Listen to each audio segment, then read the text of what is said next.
Olá pessoal, vamos fazer uma aula agora sobre a fotossíntese, um dos tópicos da bioenergética.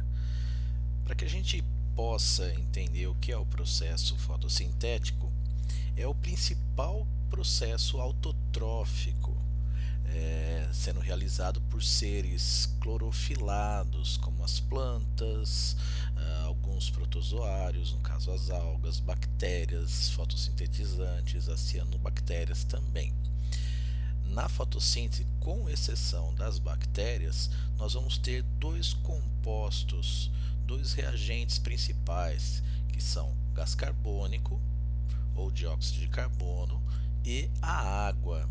Eles serão utilizados como reagentes para ter a produção de carboidrato, geralmente a glicose. Nós vamos ter a produção de exoses, principalmente a glicose. Então, nesse processo de formação de carboidratos, também teremos a formação e posteriormente a liberação de oxigênio, além também da formação de moléculas de água. Então, a fórmula geral do processo fotossintético, nós teremos 6 moléculas de gás carbônico com 12 moléculas de água. Para isso, nós teremos a entrada da energia luminosa, de uma energia eletromagnética, que levará à formação de uma exose, de 6 moléculas de oxigênio e de 6 moléculas de água. Então, essa equação mostra que na presença de luz e da clorofila, o gás carbônico e a água eles vão ser convertidos em uma exose, liberando oxigênio e ainda água. É importante a gente ter de uma forma bem clara que o processo fotossintético ele é fundamental para a vida no planeta, em virtude de ser o início do processo nutricional. A base das cadeias tróficas são organismos que têm essa capacidade de transformação de energia física em energia química. Então, para tanto, onde ocorre a fotossíntese? Se nós pensarmos nos organismos procariontes, a fotossíntese não tem uma organela específica para ser realizada. Ela será realizada no hialoplasma, onde as moléculas de clorofila se encontram presas a algumas dobras que podem existir da membrana plasmática, isso na porção interna da célula. Já nos organismos eucariontes, a fotossíntese ocorre totalmente no interior de uma organela, que é o cloroplasto. E o que é o cloroplasto? Em outra aula, quando nós falamos da biologia celular, abordamos os cloroplastos, mas agora vamos entrar numa especificidade maior dessa organela. Os cloroplastos são plastos que têm a propriedade, a capacidade de realizar a fotossíntese, em virtude da presença de um pigmento que tem a capacidade de absorver a energia eletromagnética da luz. E essa energia será convertida dentro de um processo chamado fotossíntese em uma forma de energia química. Esse pigmento é a clorofila. Então, só para recordarmos, nós temos que o cloroplasto ele tem a origem num proplastídeo, que esse proplastídeo, na presença de luz e também em algumas estruturas do vegetal, pode sofrer a diferenciação, passando a ser um cloroplasto por ter clorofila no seu interior, e outras modificações estruturais também que essa organela terá. Aqui nós podemos observar a estrutura de um cloroplasto com as suas duas membranas, a presença dos tilacoides, que nós vamos falar bastante dessa estrutura, a pilha de tilacoides, que são os grânum, a presença de um fluido interno do cloroplasto, que é o estroma. Então, essa estrutura do cloroplasto, ela acaba sendo muito importante em virtude do seu papel.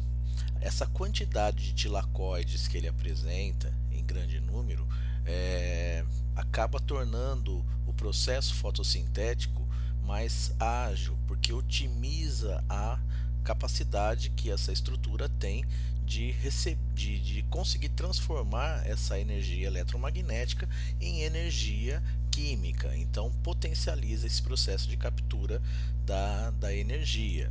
Nós vamos também observando na estrutura aqui nessa imagem que mostra o local onde encontramos as células clorofiladas. Nós vamos observar que elas ficam no parênquima palissádico e no parênquima lacunoso. O cloroplasto se distribui nesses dois tipos de tecidos, justamente porque a incidência luminosa atingirá um índice adequado para a realização do processo fotossintético. Então nós vamos ter nessas estruturas o que nós chamamos de fotossistemas. Os fotossistemas nada mais são do que sistemas complexos de associação entre a clorofila e algumas proteínas. Nós vamos falar do fotossistema 1, que ele fica localizado na região da membrana do tilacoide voltada para o estroma, e o fotossistema 2, que está nessa membrana localizada nos tilacoides granares, lá no grânum. Já que estamos falando tanto do cloroplasto, da clorofila, é interessante a gente entender o que é essa energia eletromagnética que será capturada por essas estruturas. Então nós vamos ter que a luz, ela é uma energia, uma radiação eletromagnética, que ela apresenta espectros de radiação. Esses espectros nós vamos ter uma porção que é visível, que são os comprimentos de onda visíveis, que vão dos 380 aos 760 nanômetros, e a porção que não é visível, que nós vamos ter ou abaixo ou acima desse comprimento de onda. Então nós vamos ter o infravermelho e o ultravioleta.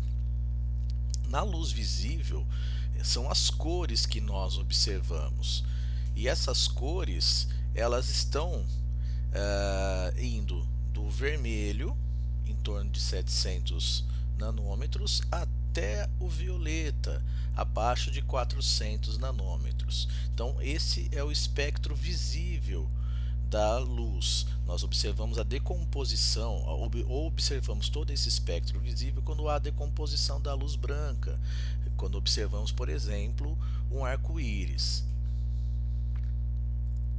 Outra característica importante da luz, a luz ela se comporta como onda e como partícula. Esses corpúsculos nós chamamos de fótons. Eles seriam como pacotes de energia que estão associados a determinados comprimentos de onda. Então, luz de pequeno comprimento de onda, como violeta, que está lá próximo dos 360 nanômetros, tem fótons altamente energéticos. Já de grande comprimento de onda, como a vermelha, em torno dos seus 700 nanômetros, já tem pacotes, já tem fótons com menor quantidade de energia. Nós vamos observar que essa energia presente nos fótons, ela será utilizada para a produção da matéria orgânica no processo fotossintético. Mas como a célula vegetal, como o cloroplasto consegue captar essa energia? Para isso, nós temos a clorofila, que é um pigmento verde que absorve a luz principalmente nas faixas do vermelho e do violeta, e ele reflete a luz verde. Então as células, basicamente as células fotossintetizantes, basicamente têm três tipos de clorofila. A que a gente chama de clorofila A clorofila B, que aparece nos vegetais superiores, e a clorofila C, que aparece em um grande número de algas. Essas clorofilas elas vão se diferenciar justamente pela capacidade que elas têm de absorver diferentes faixas de onda. Então algumas captam mais na faixa, mas tem uma melhor captação na faixa dos 400, 450, como a gente pode observar aqui, a clorofila A tem dois picos, um pico próximo aos 450, enquanto a clorofila B tem um pico mais próximo dos 500, e novamente a clorofila A no comprimento de onda próximo a 680 e a clorofila B próximo aos 620, 630. Então, essa diferença de absorção no espectro das duas clorofilas vai dar essas características que elas possuem. O papel da luz na fotossíntese. Quando a gente pensa na estrutura atômica de algumas substâncias, nós vamos observar que algumas delas têm capacidade de absorver a luz. Então, a luz, ao incidir em um átomo, ele absorve alguns elétrons dessa substância, desse átomo, eles vão ser jogados para um nível energético superior. Esse átomo, nós dizemos que ele está no estado ativado, ele está rico em energia, porém isso causa uma instabilidade na sua estrutura. Quando esses elétrons excitados eles voltam aos seus orbitais normais, o átomo volta para aquilo que nós chamamos de estado base. Só que ao retornar ao seu orbital normal, libera-se energia, ou na forma de calor ou na forma de luz. Quando libera na forma de luz é o que nós chamamos de fluorescência. Com os cloroplastos, o processo acaba não tendo liberação de luz, mas sim a transferência dessa energia liberada para uma outra substância. Então, a transformação, nesse caso da fotossíntese, é de energia luminosa para energia química. Pensando nas etapas da fotossíntese, nós vamos observar que são duas etapas. A primeira etapa é a etapa fotoquímica, também chamada de etapa ou fase clara. E a segunda é a etapa química, também chamada de fase escura. Um erro corriqueiro entende-se que a fase clara acontece na presença de luz e a fase escura não. As duas ocorrem na presença de luz. A diferença é que a fase clara ou a fase fotoquímica ela necessita da luz para sua ocorrência e ela terá como produtos substâncias que serão usadas na fase escura, que não têm dependência da energia luminosa. Então nós vamos ter basicamente no processo fotossintético a absorção da luz pela clorofila, a redução de um aceptor de elétrons, que é o NADP, nicotinamida adenina dinucleotídeo fosfato, que ele se ligará a hidrogênios formando NADPH2, e também a formação de ATP, adenosina trifosfato, e a síntese de uma hexose, no caso a glicose.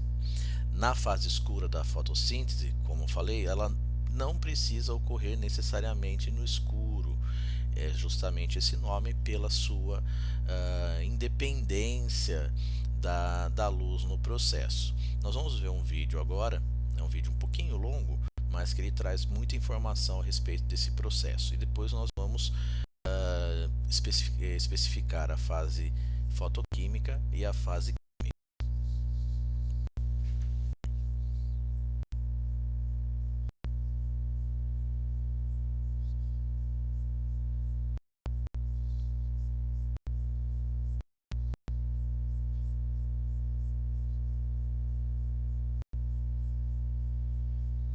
Então aqui nós conseguimos observar um corte de uma folha mostrando a sua região da cutícula, que ela é translúcida.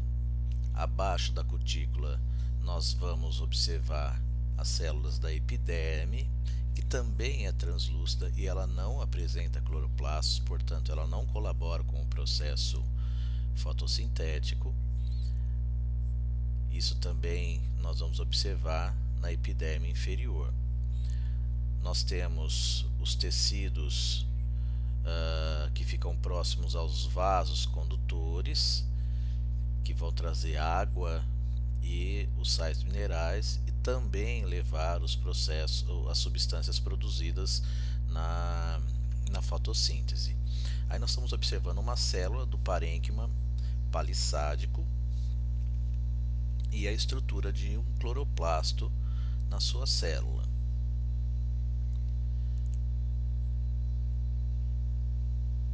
O cloroplasto, nós vamos observar a sua estrutura interna, a qual nós temos as tilacoides, com a membrana e o lúmen do tilacoide, isso observando um corte de sua estrutura. Observando a membrana do tilacoide, nós vamos observar o fotossistema 2, que ele está posicionado na membrana. O fotossistema 2, ele nada mais é um conjunto de substâncias químicas, no caso, clorofila A e clorofila B. Essa estrutura recebe os fótons luminosos e essa recepção vai variar, como nós vimos anteriormente naquela imagem do espectro luminoso. Esse green gap é justamente o comprimento que não é absorvido e sim refletido. Então os fótons atingem a estrutura do fotossistema 1, o qual leva a um processo de excitação da molécula de clorofila. Os elétrons mudam de nível, passam para um nível superior. Essa passagem vai ocorrer liberação de energia e ocorre a hidrólise, que é a quebra da molécula de água. Então a molécula de água vai se quebrando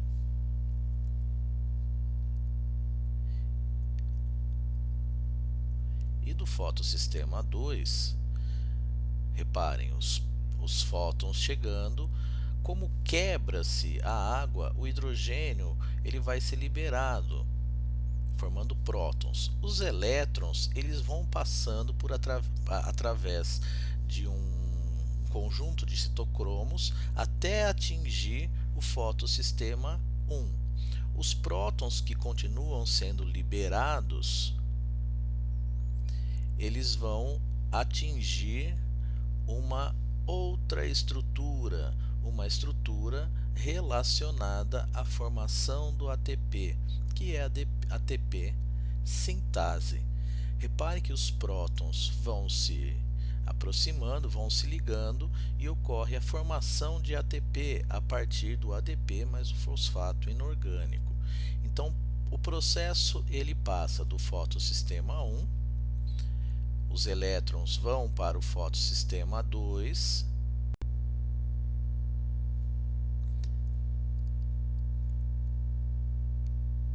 e esses elétrons eles vão carregar uma molécula que é o NADP, formando o NADPH, que é uma molécula também importante, que carrega muita energia. Tanto o ATP como o NADPH, eles serão utilizados na fase escura, como nós veremos um pouco mais à frente.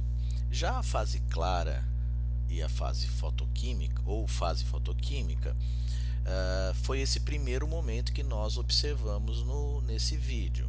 Então nós teremos aí a formação do ATP, formação do NADPH2. Esses dois compostos serão utilizados na fase química, na fase escura.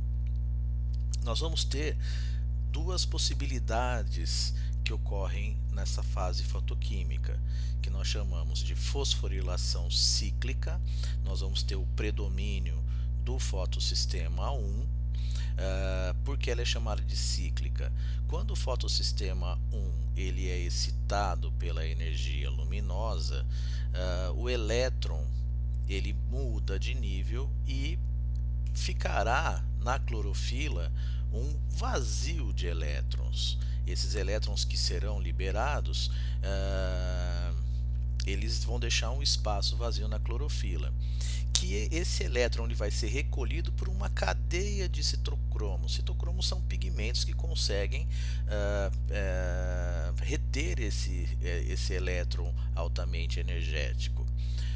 e só que ela se torna instável.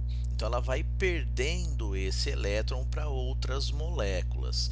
Então, quando passa-se pela cadeia de citocromos, os elétrons vão gradativamente perdendo a energia que será utilizada na formação do ATP, que nós chamamos esse processo de fotofosforilação. Quando eles passam pela cadeia de citocromos e eles já estão descarregados, eles voltam para clorofila. Então, o elétron que saiu da clorofila excitado, ele retorna sem energia. Por isso que nós chamamos de fosforilação cíclica.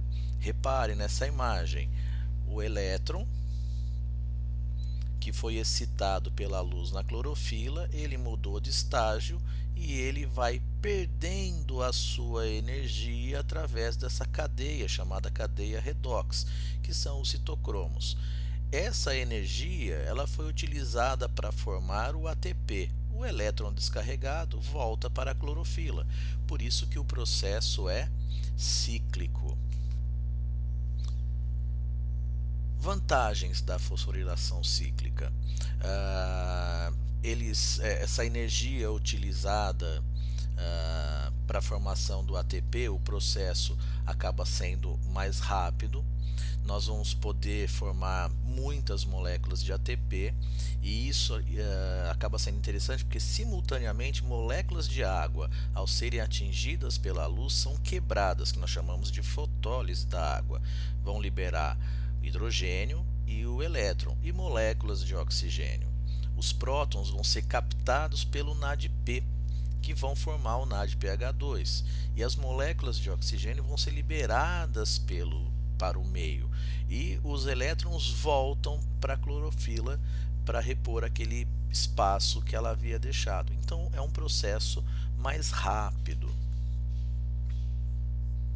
Já a fosforilação acíclica, ela utiliza os dois fotossistemas, o 1 e o 2. No fotossistema 1 nós vamos ter predomínio da clorofila A e no fotossistema 2 o predomínio da clorofila B. Quando nós observamos esse processo, vamos observar aqui no esquema, nós temos o fotossistema 2, que ele recebe os fótons, o elétron é excitado e ele cai numa cadeia redox. Nessa cadeia redox nós vamos ter a formação de ATP, porque o elétron vai perdendo energia. Só que esse elétron que saiu do fotossistema 1, ele vai ocupar um espaço lá o elétron que saiu do fotossistema 2 vai ocupar um espaço no fotossistema 1, que o elétron dele também vai perder energia e ele volta para ocupar o espaço no fotossistema 2. O processo basicamente é o mesmo da formação do ATP, da formação do NADPH2. A diferença é que no processo cíclico, o elétron do fotossistema que foi liberado, ele volta para o próprio fotossistema. No fotossistema, no processo acíclico, o elétron que saiu, ele não retorna para o mesmo fotossistema, ele vai para o outro, então ele não é cíclico, diferente do que nós vimos no processo anterior. Então o processo que nós vamos ter nos seres fotossintetizantes, que vão utilizar a água como fonte de hidrogênio para a formação do NADPH2. Esses átomos de hidrogênio vão ser posteriormente empregados na redução do gás carbônico até um carboidrato. Então aqui nós temos uma equação geral do processo fotossintético, mas se nós olharmos o processo como um todo e adotando que o número n, o valor n é igual a 6, nós vamos ter a necessidade de 6 moléculas de gás carbônico, 12 moléculas de água, a entrada da luz como fonte energética, a formação de uma exose, a formação de 6 moléculas de oxigênio e também 6 moléculas de água. Então nós conseguimos observar o processo da fotossíntese com os seus reagentes, os seus produtos e qual é a fonte energética para a realização desse processo. A fase escura ou fase química, nós vamos observar que para sua realização nós vamos precisar da energia do ATP, que foi sintetizado lá na fase clara, e também dos hidrogênios que são agora transportados pelo NADPH2 para a construção da glicose. A síntese da glicose ocorre num complexo que nós chamamos de reação, um ciclo de reações, pode ser chamado de ciclo das pentoses ou ciclo de Calvin-Benson, mais conhecido como ciclo de Calvin, que nós vamos aí ter vários compostos que vão sendo formados. Basicamente, nesse ciclo, as moléculas de CO2 vão se unir a outras, formando cadeias carbônicas, que vão levar finalmente até a formação da glicose. A energia para essas reações vem do ATP, como eu disse anteriormente, e o hidrogênio que vai se juntar ao CO2 são fornecidos pelo NADPH2. Então, esse ciclo ele começa com uma molécula de CO2 e nós já vamos ter no processo, já que é um ciclo, a presença de um açúcar com 5 carbonos, que é a ribulose de fosfato. Ela vai ser catalisada por uma enzima que é a ribulose bifosfato ou difosfato carboxilase oxigenase, que é o RUBP. Quando ocorrer a reação, vai se formar um composto que ele é instável, com 6 carbonos, que ele vai ser quebrado em 2 moléculas com 3 carbonos, que nós chamamos essas moléculas de ácido 3-fosfoglicérico, ou PGAL. Esse ciclo vai prosseguir e é produzida uma molécula de glicose que vai ser regenerada posteriormente a molécula de ribulose de fosfato. Para que a gente possa entender esse ciclo, a gente tem que partir do pressuposto que a reação de 6 moléculas de CO2 com 6 moléculas de ribulose de fosfato, que vai resultar em uma molécula de glicose. O processo de redução do CO2 é feito a partir do fornecimento dos hidrogênios pelo NADPH2 e a energia pelo ATP, que foram produzidos lá na fase clara. Então, com esse esquema fica mais fácil entender o processo. Nós vamos ter a entrada de 6 moléculas de CO2 que vão reagir com 6 moléculas de ribulose de fosfato, que tem 5 carbonos. Essa estrutura, essa reação vai formar 12 moléculas de ácido fosfoglicérico, que é o PGAL. Essa substância ela vai sofrer algumas modificações, algumas quebras. Essas 12 moléculas de ácido fosfoglicérico vão se transformar em um aldeído, o aldeído fosfoglicérico, também chamado de PGAL, que tem 3 carbonos. Desses 12 aldeídos, nós vamos formar uma molécula de glicose.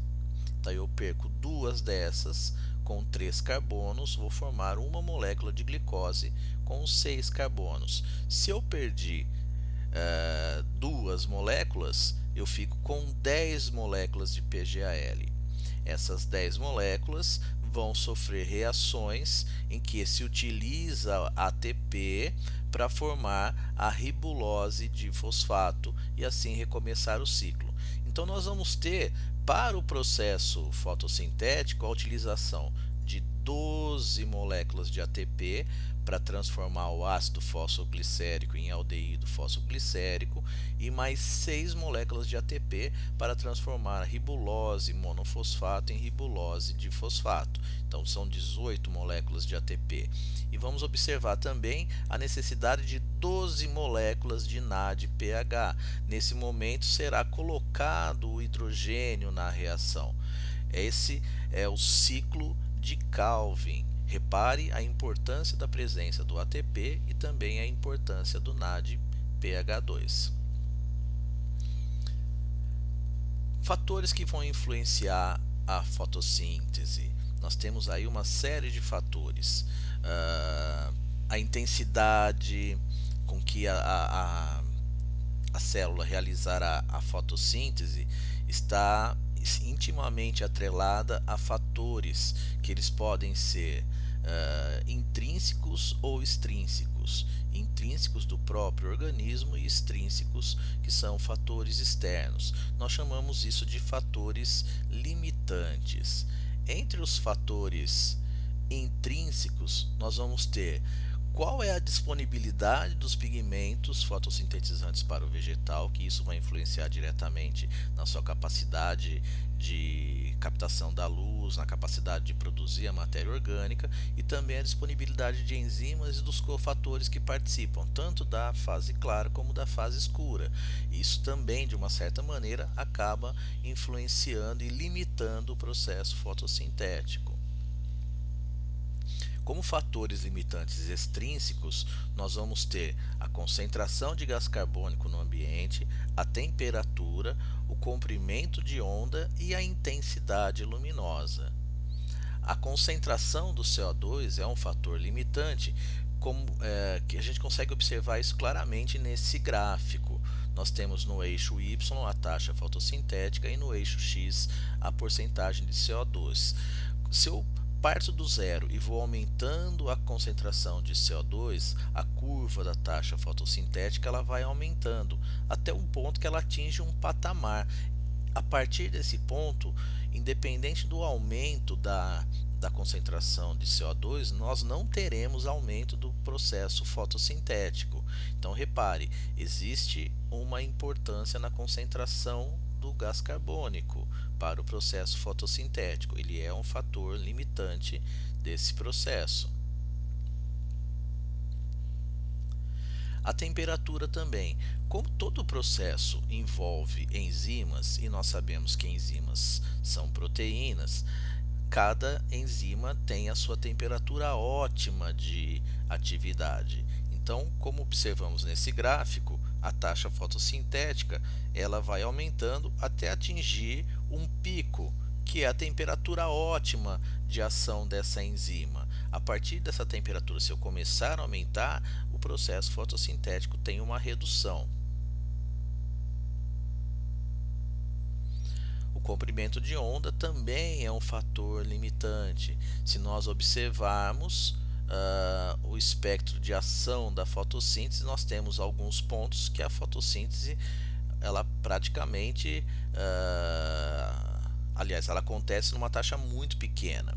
Porém, nós temos pontos que a taxa de fotossíntese ela aumenta abruptamente. Então, o comprimento de onda também é um fator que é limitante. Comprimentos de onda no vermelho e no violeta são os melhores para a realização da fotossíntese. E a intensidade luminosa. A intensidade luminosa, como a gente observa nesse gráfico, se eu parto do zero e vou aumentando a intensidade luminosa, eu aumento a taxa fotossintética. Porém, a partir de uma determinada faixa de intensidade, qualquer aumento não acarretará numa alteração da taxa fotossintética. Ela se manterá num patamar. Isso porque todas as estruturas que a célula possui já estão recrutadas para esse processo.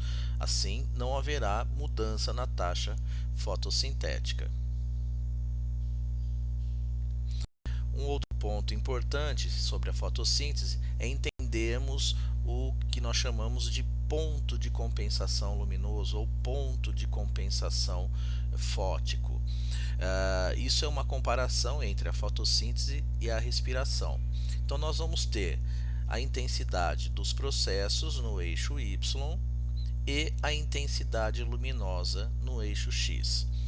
O processo de respiração celular ele não é influenciado pela intensidade luminosa, portanto, ele se mostra como uma linha, em virtude de não ter alteração influenciada pela intensidade luminosa. A fotossíntese, sim. Se eu aumento a intensidade luminosa, eu vou aumentando a taxa fotossintética. Nesse aumento, existe um ponto que as duas linhas se cruzam. Nesse ponto, nós chamamos de ponto de compensação fótico ou ponto de compensação luminoso. É nesse ponto que a atividade, a intensidade do processo respiratório e fotossintético, eles se igualam. A partir desse ponto, aumentando a intensidade luminosa, nós vamos ter a taxa fotossintética sendo maior que o processo respiratório.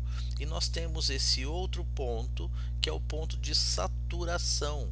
Lembrando que a luz é um fator limitante e mesmo aumentando a sua intensidade a partir de determinado ponto, nós não teremos alteração no processo fotossintético e a curva ela se mostra nesse ponto com uma linha paralela à da intensidade luminosa. Pessoal, isso foi a nossa aula sobre a fotossíntese e deixarei lá na descrição do vídeo o link dessa aula para que vocês possam acompanhar. Um grande abraço a todos e até a próxima aula.